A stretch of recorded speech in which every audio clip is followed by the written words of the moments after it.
že, mislim, da je 5. leto, če se ne motim, Mare. 4. leto. Pošljemo na pot tudi Lekovo ekipo kolesarjev in vzporedno s tem tudi našo mobilno enoto, ki bo pa kot strokovni del izvajala te dihalnice po vrtcih in srednjih šolah v Sloveniji na koncu petek na Rakitni. Jaz bi ob tej priložnosti dal najprej kar besedo Marku Balohu, ki je gonilna sila pravzaprav tega športnega dela te naše akcije, da se predstavi sam kot tisti, ki ima astmo in kljub temu dosega velike uspehe in hkrati potem, da predstavi tudi samo akcijo.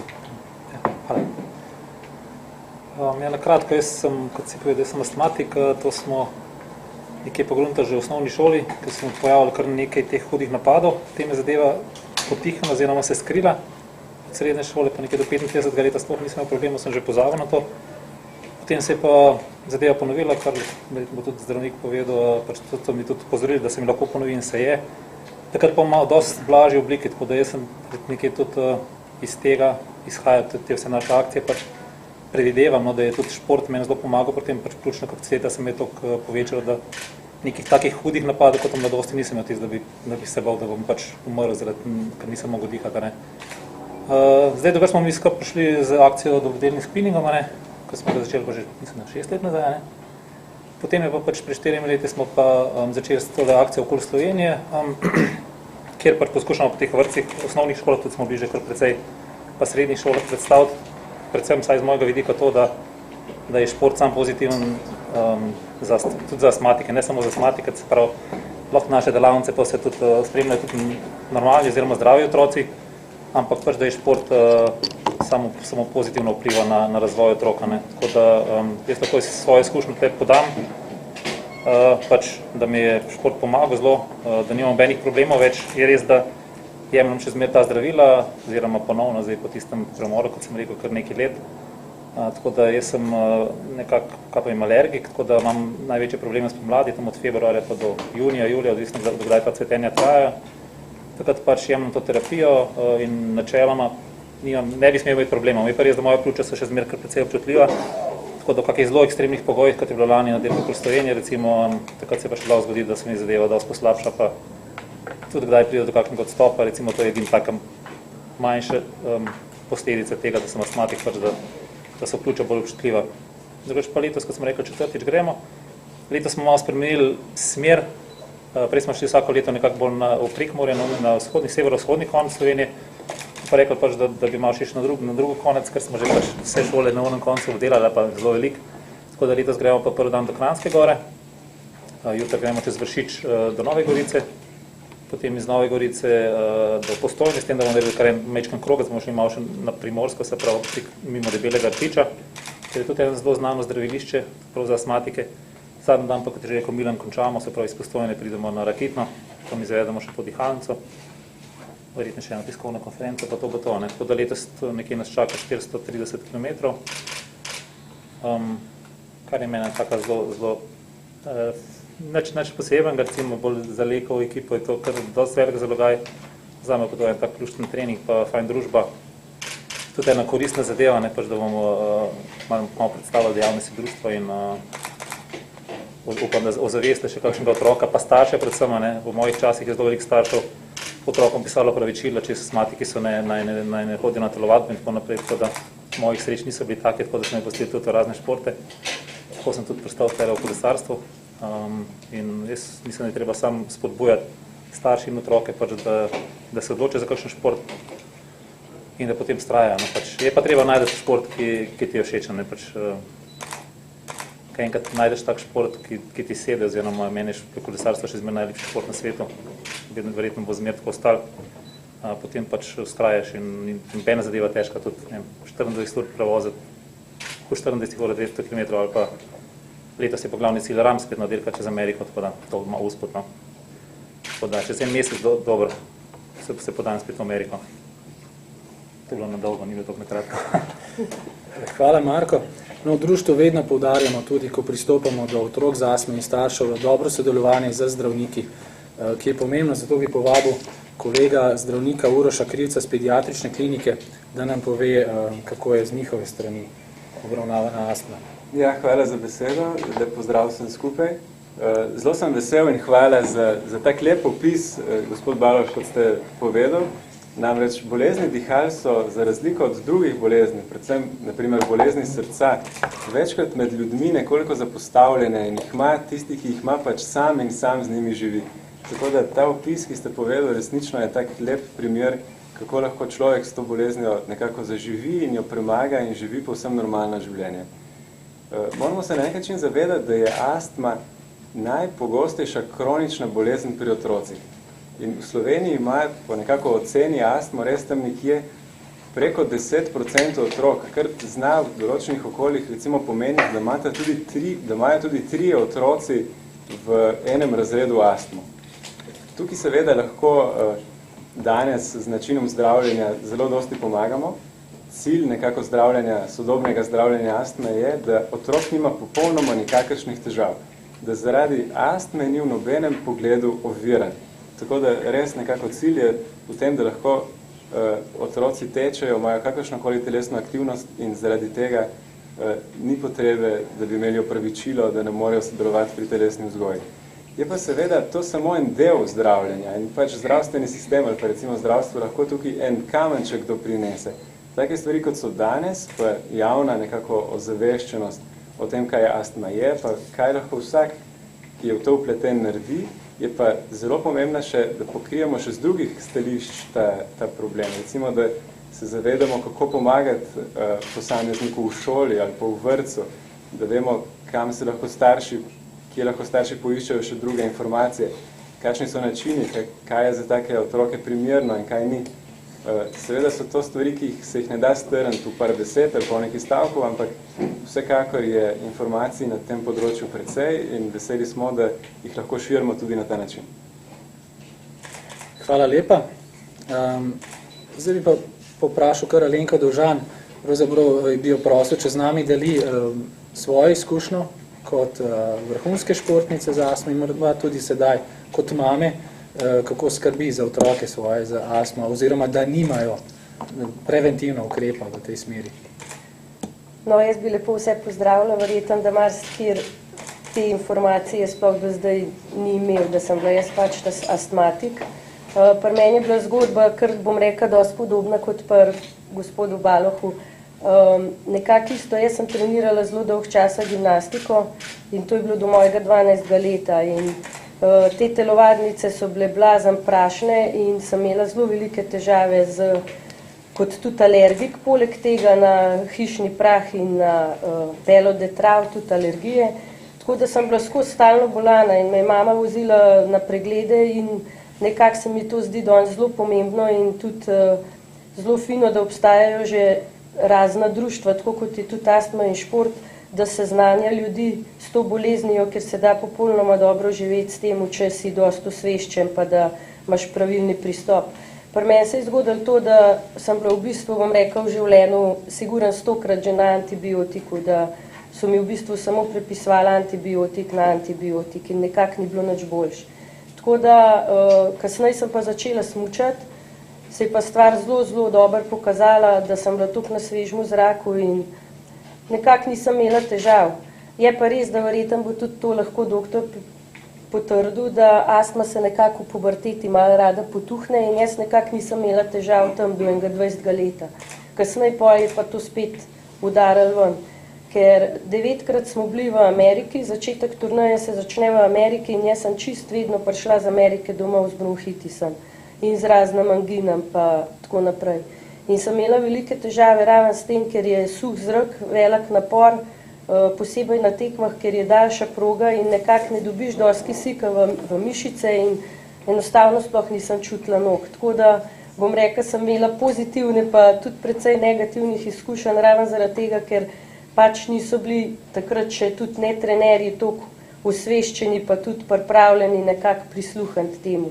In me veseli, da je danes to precej drugače, pa da tudi zdravnik, to se mi zdi res zelo pomemben, da te spremlja. Ker velika težava, sploh pri meni se mi je zdela takrat, da sem pač obiskvala zdravnike, ki so nekako gledali statistično. A ne, vrhunski športnik, normalno, da ima pljučno kapaciteto večjo. Jaz nekako sem jo pa imela kot normalna ženska na svoje kilograme in višino. Tako da bom rekla, sem imela pozitivne pa negativne izkušnje, tako da in tudi velike težave sem imela v spomladanskih mesecih, ravno, ko se je bilo treba začeti pripravljati spet ponovno, ampak nekako meni vedno je zmagala tista volja do športa in v bistvu bom rekla, me je to zadovoljevalo in sem šla prek tega. Tako da sem vedno mislila, da da je to tisti začetek, pa da sem malo slab pripravljena, pa da bom s časom prišla spet nazaj. Tako da nisem nekako toliko pozornosti dajala k temu. Je zmagal šport vedno.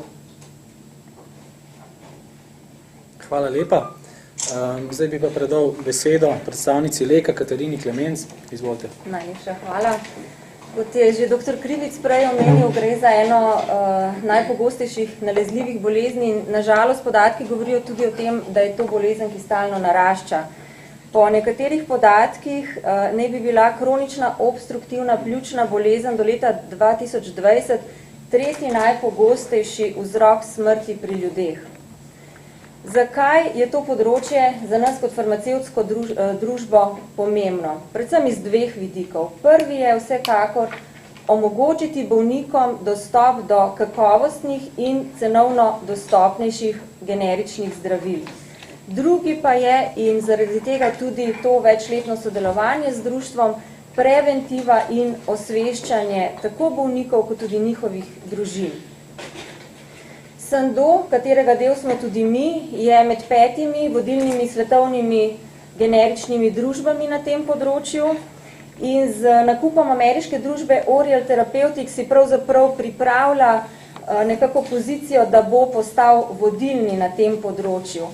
Kaj je Sando tudi pridobil z nakupom te ameriške družbe Oriel Therapeutics? Predvsem to, da bomo lahko povečali dostop bolnikom do visokokakovostnih in cenovno ugodnejših zdravil in pa pridobili ekskluzivno pravico za številne obetavne razvojne projekte, usmerjene ravno k vodilnim generičnim zdravilom za bolezni dihal. Pred leti, ko smo začeli delati z društvom Astma in šport, smo se nekako našli v tem skupnem poslanstvu, da torej ob pravilnem in rednem jemanju zdravil, ki so potrebna pri obvladovanju te bolezni, delamo predvsem na osveščanju, na preventivi, spodbujamo otroke, da se ukvarjajo športom in da se predvsem pravilno ukvarjajo športom. V teh letih našega sodelovanja smo naredili kar nekaj skupnih aktivnosti. Danes že omenjeni Lekov kolesarski maraton za boljši dih je v bistvu skupna ideja naša. Potem tudi letos bomo te dihalnice izvedli. Leko omogoča tudi počitnikovanje otrokom z astmo v Pacugu. Marko je že omenil dobrodelni kolesarski spinning, ki že vrsto let poteka v januarju.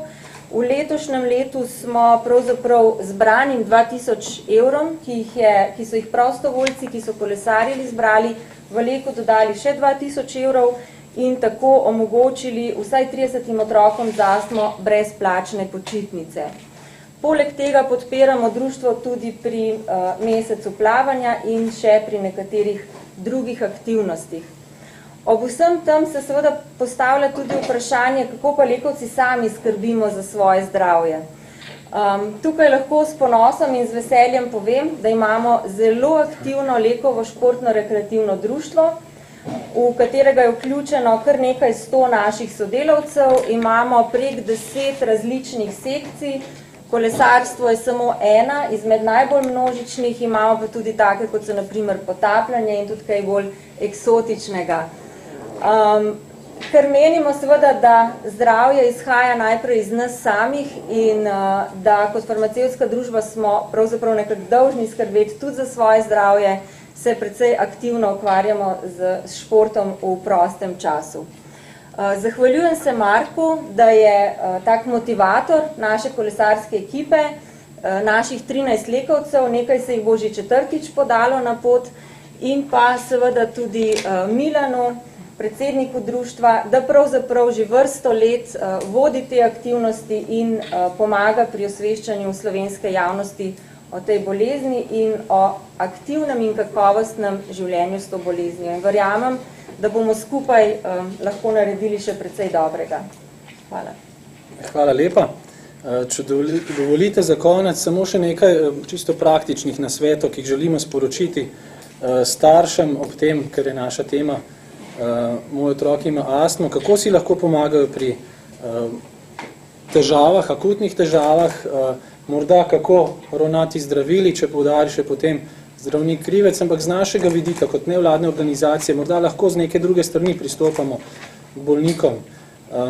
Pomembno je predvsem to, in to tudi na naših dihalnicah v tem tednu, ki bojo v vrtcu in v gimnaziji v Novi Gorici, sporočamo, da naj starši in učitelji redno opozarjajo otroke in mladostnike, ko sedijo v šolskih klopeh, ko gledajo risanke, naj to delajo z zaprtimi usti.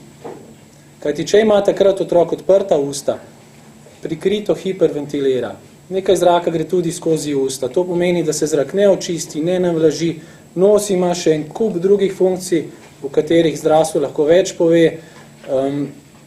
In zato je pomembno, da nos, ki je primarni dihalni organ, tudi ohranjamo čist. In tu že gremo k drugemu ukrepu, k nosni higieni, ki je sicer v naši kulturi zanemarjena. Predvsem se ukvarjamo za higieno ustne votline. Nos se lahko enostavno čisti za fiziološko raztopino. Nekako ugotavljamo najbolj primerna, najmanj invazivna metoda je tista, ki jo uporabljajo pri jogi. To je taka posodica, kjer si kot čajnik, kjer skozi eno odprtino natakaš vodo in skozi drugo teče ven. Lušna zadevca in še otroci radi pacajo s to vodo, ne? Tako da mimo grede pa očistijo svoj nos. Moramo vedeti, da otroci, ki so mlajši, manjši, so bolj pri tleh in tam je zrak bolj onesnažen, več je prahu. In oni na svojo težo predihajo dvakrat več zraka na kilogram telesne teže kot mi odrasli. Torej, dobesedno pojedo še več te svinjarije in jim je težje. Zato jih je treba opozarjati v tej smeri. Sicer je zima mimo, ampak vendarle je treba povedati, spalnice naj ne bodo pretople. Če so spalnice pretople, se mora organizem po noči hladiti, to pa tako naredite, spet pospešeno diha. Če pa mi mirujemo in hkrati pospešeno dihamo, spet ni dobro za organizem. Tako da to so nekateri ukrepi. Tisti čisto praktični v športu so pa naslednji. Če vidimo, da imamo pri športu težave, simptome, kot so kašelj, nenadzorovan kašelj, dušenje, ne gre več, nas nekaj stiska v pljučih, takrat je treba napor ali prekiniti, oziroma zmanjšati intenzivnost. Ena od dobrih metod je, in to mislim, da se da zelo dobro pri kolesarjenju prakticirati ali pa pri teku, da se izvaja toliko intenzivno, da lahko dihamo skozi nos. To pri športu pomeni tudi tja do pulza 170-180 utripov na minuto, kar je kar visoka intenzivnost. Druga stvar je, da kašelj enostavno utišamo z pritiskom rok na usta. Takrat pomirimo dihanje, ker kašelj je spet oblika hiperventilacije in tako si športnik lahko enostavno zapre usta ali pa starš otroku in potem šteje do 10 in ob tem ne diha. Takrat pomiri vse te reflekse, kašlja in tako naprej in v bistvu tudi sprosti dihala, da lažje diha. Seveda pa ni potem pametno nadaljevati aktivnost z enako intenzivnostjo. Še ena zadeva je, naše člane učimo, da uporabljajo PEF-meter, to je merilec pretoka pri ustih, to govori o tem, koliko so pljuča odprta. Če želite, lahko tukaj nazorno pokažemo in to tudi pokažemo tako otrokom kot staršem, da imajo plastično predstavo, kaj se dogaja z njimi. Normalne dihalne poti so lepo odprte, ko jih pa stisne mišica, ko se nabere sluz in zateče še sluznica, je pa samo tanka pot še, ki omogoča zraku, da prihaja do pljučnih mešičkov. In tak otrok, tak bolnik je lahko v hudi stiski. In to je včasih, ko gre za hude astmatične stiske, tudi pravzaprav tisti strah, ki je življenjsko ogrožajoč. Zato je fino, da imajo ti bolniki z astmo pri sebi tudi olajševalce, ki takoj sprostijo te mišice in hkrati, da preventivno spremljajo starši, ker pač ne vejo, kako se otrok počuti, s tako enostavno napravco, v katero se pihne, koliko so njihova pljuča odprta. Kar je pa pomembno je, da otroci pri tem lepo vdihnejo skozi nos, ponavadi skozi usta, ampak tukaj lahko že pride do rahlega refleksa, da ga stisne skozi nos in hitro pihne. Takrat bodo dobili vedno prave rezultate in starši bodo približno vedeli, ali je njihov otrok v fazi, ki morda vodi pa kakšno poslabšanje, ali pa je zdrav. Jaz bi prosil še zdravnika, če pove še z njihove strani mogoče tista najbolj pomembna navodila, kako lahko starši najbolje v bistvu sledijo otrokom z astmo. Hvala za vse ta splošna navodila. Zelo lepo predstavljena. Osnovo zdravljenja astme sestavljata dve skupini zdravil. Eno so olajševalci, ki na nek način gasijo požar, torej lahko razširijo dihalne poti takrat, kadar so zožene. Druga skupina so pa protivnetna zdravila. In glede na to, da je astma kronična vnetna bolezen, pomeni, da more otrok ali pa posameznik ima astmo, takšno zdravilo imati dlje časa, ves čas. In tukaj se večkrat pojavi težava, ker pač astme ne vidimo, vnetje v dihalnih poteh ne vidimo. In tisto, kar ne vidimo, je nekako daleč od našega srca. Tako da pojavijo se pa težave samo takrat, kadar gre to vnetje čez rob, ko je samo nek vrh ledene gore. In takrat je že prepozno. Tako da smisel zdravljenja astme je kronično zdravljenje, torej jemanje zdravil v času, ko so predpisana vsak dan. In gašenje požara samo takrat, kadar je nujno treba. S tem, da če nekdo jemlje primerna zdravila na pravilen način, je cilj tega zdravljenja, da mogoče nikoli ne bo potreboval olajševalca, da bo njegovo življenje tako, da ne bo zaradi bolezni nikoli oviran. Seveda pa recimo telesni napor lahko tudi sprožilec poslabšanja. Zato vedno svetujemo, da imajo ljudje, ki imajo astmo in ki se ukvarjajo športom, olajševalec vedno pri sebi.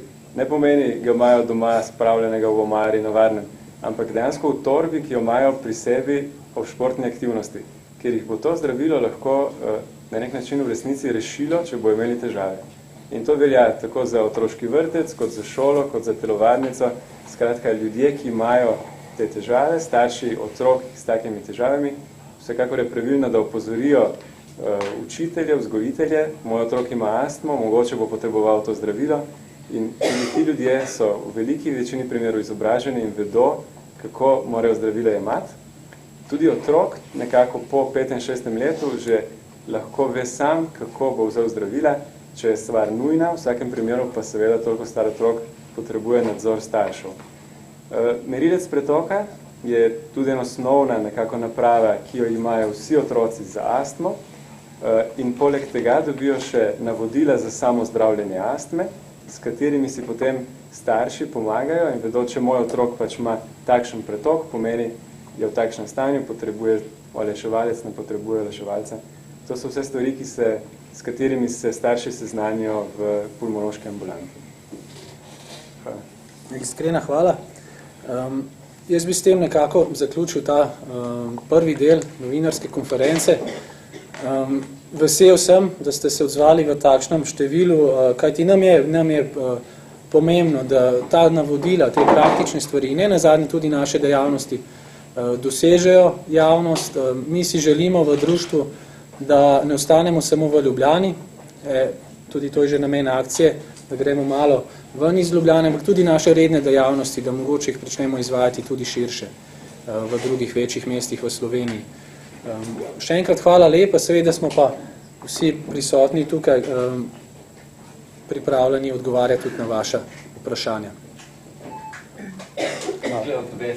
Zanima me nekaj, zavzeram, da je zdaj modern med klimo. Vsaka malo, da bo posod, ko priješ. Kako pa klimatska naprava vpliva na vas astmatike? Ker osuši zrak. Vprašaj, sem imel kakih hudih težav nisem imel. Je res, da ko letimo v Ameriko, izmer pol kakšen malo poslabšanje, par dni, ne vem, če je to povezan s tem, no, drugače pa sama klima pa meni ne dela problema, no, posebej. Tudi meni ne, moram reči. Meni osebno je največ težav povzročal ravno ta napor, pa sploh, če je bil suh zrak. Zato, ker takrat pač dihaš toliko bolj, pa tako, ki je že rekel Milan, z odprtim ustom in pride do tega vnetja. Klima usuši zrak. Ja, to vem, ampak se toliko naprezaš, a ne? V klimatiziranem prostoru in sem bil vedno dehidriran, zdaj glava bolela, mene glava pač ni bolela, dobro, ne. V glavnem, meni klima ni rešitev, ne me pa zanima, ker je moderen je imeti danes vsak drvaranskega medija. je prvo vprašanje, a ima klimo, ne, a ima motor, ampak a ima klimo. Izvolite. Popovec televizije Slovenija. Mene pa zanima, zakaj astme vse več? Zakaj v bistvu astma sploh nastane? Vzroka za astmo ne poznamo. Astma spada med alergijske bolezni. Na splošno pojavnost alergijskih bolezni v državah z zahodnim načinom življenja narašča. Mogoče je v zadnjih letih po raziskavah, ki so upravljene, astma kot posamezna bolezen alergijskih bolezni dosegla nek plato. Teorije o tem, kdo bo dobil astmo in ne, so zelo različne. Genetika astme je zelo preučevano področje, vendar je zelo komplicirana in zelo kompleksna. Tako da zaenkrat še ni mogoče nekih kandidatnih genov, ki bi rekli, seveda, če imajo starši ta in ta gen, potem bo zagotovo verjetnost, da bo imel otrok astmo taka in taka.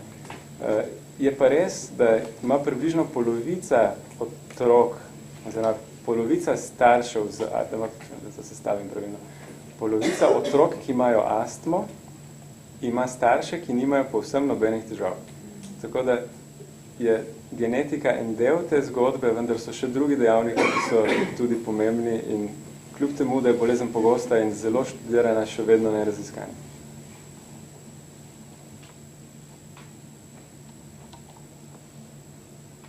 Mene pa zanima, kaj boste delali v teh dihalnicah. V dihalnicah predstavimo pravzaprav najprej običajne vzorce dihanja. Tukaj gre za jogijske vaje. Potem pa naučimo tiste udeležence, kako pravzaprav pravilno dihati. To pomeni, kako vključevati trebušno prepono v dihanje, ki je pogosto zanemarjena. Tu bi morda lahko povedal tudi recimo lepotni ideali, ki veljajo v naši družbi. Subtilno vplivajo na vzorec dihanja in ga rušijo, tisti zdrav način dihanja. Kajti takrat, ko držimo trebuh noter, ne, in recimo prsa ven, trebuh noter velja za neko lepotno figuro v tej kulturi, s tem porušimo vzorec dihanja in se trebušna prepona ne vključuje v dihanje in dihamo bolj za zgornjim delom pljuč. Trebušna prepona ima namen dati prostor pljučem, da se razširijo, ko so polna zraka, s tem se pa prebavni organi, prebavila promakne malo navzven in to načeloma ne zgleda lepo v naši kulturi. To je ena od teh stvari, kako potem spostavljamo te spet prave vzorce, rušimo neke običajne, naučene in spostavljamo nove. Potem tisto, kot smo že povedali, navodila, kako si pomagati ob čisto konkretnih težavah in pa seveda tisto, kar še stoji zadaj za to hiperventilacijo, to pomeni zdrava prehrana, redno gibanje, ne pretiravati v količini spanja, kajti dokazano je, da potem, ko človek poležava, spet prihaja do hiperventilacije in nekatere pač te splošne ukrepe, ki veljajo za zdrav stil življenja. Bi pa poudaril, da so izkušnje zelo dobre. Povratne informacije vseh udeležencev do zdaj so bile izjemno pozitivne.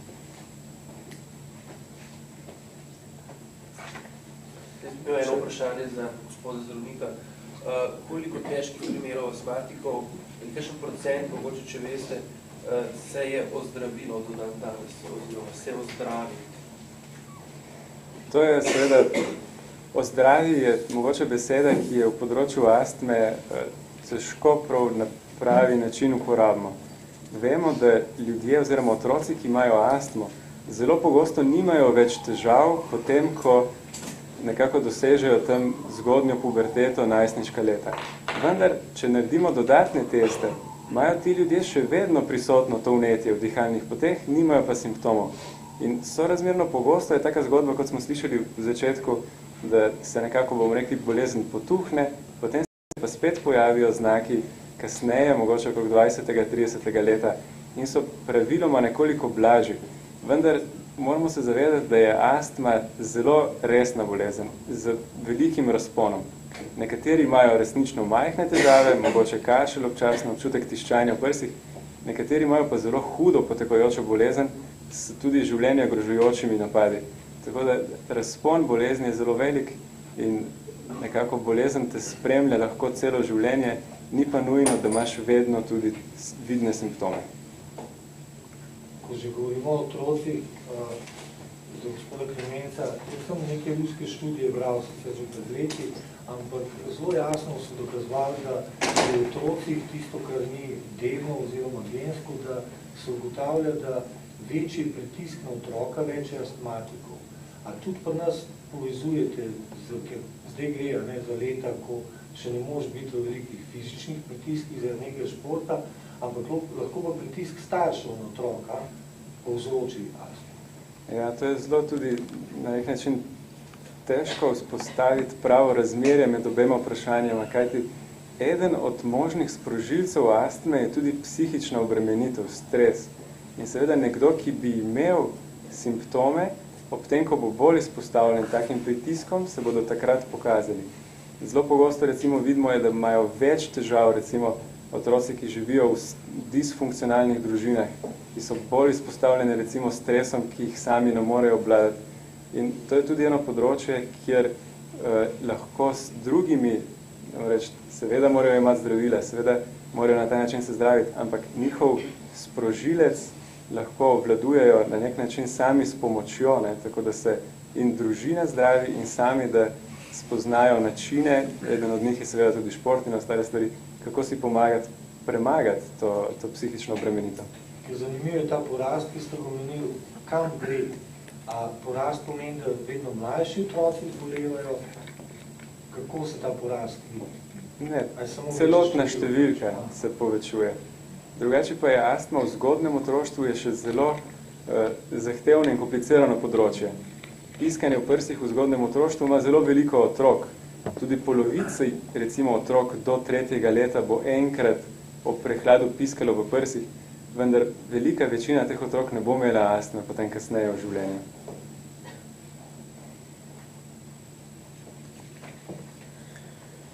Hvala lepa. Jaz bi vse zbrane povabil še zunaj na dvorišče, da pospremimo na pot naše kolesarje, naredimo še kakšno fotografijo in še enkrat hvala za prisotnost. Miška ne boli glava.